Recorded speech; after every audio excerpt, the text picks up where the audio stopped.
Bang Kaban, selaku tokoh nasional, tokoh umat Islam di Indonesia, di negeri ini, Abang melihat bagaimana progres tahun 2025 ini, 1 tahun ke depan, tentang Indonesia, dipimpin oleh Presiden Prabowo Subianto. Ya, kita ikut berdoalah ya agar supaya rakyat Indonesia dapat menikmati keadilan sosial dalam seluruh bidang kehidupan dalam masa kepemimpinan Jenderal Purnawirawan Prabowo Subianto. Tantangan bangsa ini kompleks ya, dan sudah bersifat menyeluruh dari hulu sampai hilir, tingkat pusat sampai daerah, ketimpangan timur dengan barat, ketimpangan Jawa luar Jawa, itu bukanlah persoalan yang sederhana.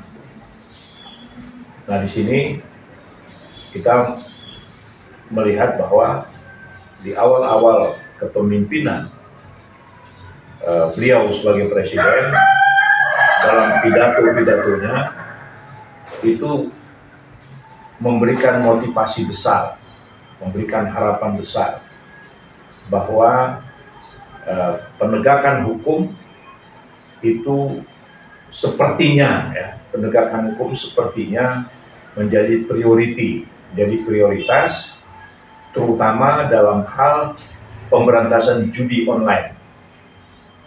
Karena judi itu betul-betul akan memiskinkan rakyat. Karena yang berjudi itu adalah rakyat-rakyat yang mereka memang ingin dapat uang cepat.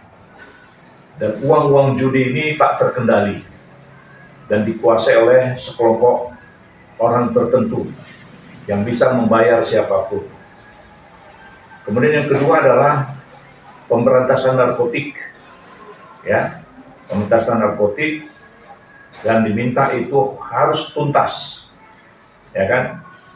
Nah, jadi kemudian yang ketiga, beliau sudah memberikan penghapusan hutang-hutang untuk UMKM yang sudah berpuluh-puluh tahun tidak pernah tuntas. Dan kemudian ada bahasa yang membuat harapan besar itu adalah akan memberantas korupsi, ya, dan akan mengejar orang sampai kemanapun. Nah, jadi ini adalah bahasa kalimat yang sudah menjadi perintah presiden kepada seluruh para menteri-menterinya. Jadi kita akan merasakan bahwa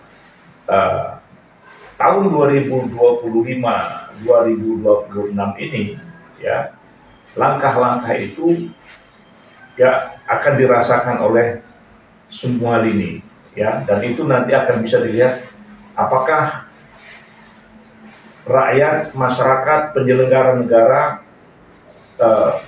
merasa bahwa apa yang dipidatokan presiden itu harus diwujudkan. Sebab apapun perintah presiden, jika tidak dilakukan oleh para aparat-aparat penyelenggara negara, dia akan menjadi sia-sia. Pemerintah dalam hal ini menargetkan pertumbuhan ekonomi untuk Indonesia 5-8%. Dengan kondisi ekonomi yang sedang tidak baik-baik saja dan kondisi ekonomi global juga tidak baik-baik saja, bagaimana Abang melihatnya, Bang? Saya kira presiden kan punya aparat, ya, dia punya aparat, dia punya kekuasaan. 8% itu kan harus ada target. Yang tumbuh 8% itu siapa? Ya. Karena faktor untuk membuat pertumbuhan ekonomi 8% itu kan banyak variabel, ya, banyak variabel yang ikut berpartisipasi. Jadi ada banyak variabel yang bisa mendukung atau memberikan partisipasi sehingga 8% itu terwujud. Misalnya prioritas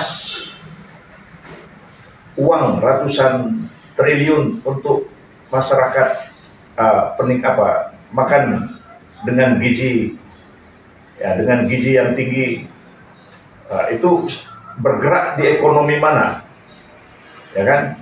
Nah, lalu ketimpangan ekonomi, pemilikan sumber-sumber daya manusia, bagaimana ketimpangan ini bisa ditekan sehingga masyarakat bisa menikmati pemanfaatan sumber daya yang tersedia ini. Jadi pertumbuhan ekonomi 8% itu ini didorong partisipasi siapa? Apakah konsumsinya yang akan didorong, ya? Nah, tapi siapa yang menggerakkan konsumsi itu? Atau bagaimana membuka peluang investasi, ya? Nah, investasi siapa dan siapa yang berinvestasi, sumber pembiayaannya dari mana, atau juga adalah karena faktor dorongan pengeluaran pemerintah. Nah, pengeluaran pemerintah ini prioritinya kemana untuk mendorong pertumbuhan ekonomi 8%, atau juga mungkin dari segi ekspor dan impor. Nah, sekarang ini kita lihat hampir banyak industri-industri dalam negeri yang bangkrut, tutup karena serbuan produk-produk impor. Nah, sebenarnya yang ditumbuhkan ini yang mana? Gitu. Jadi saya kira banyak faktor untuk menstimulan pertumbuhan ekonomi 8% yang dimulai dengan prioritasnya kemana? Gitu.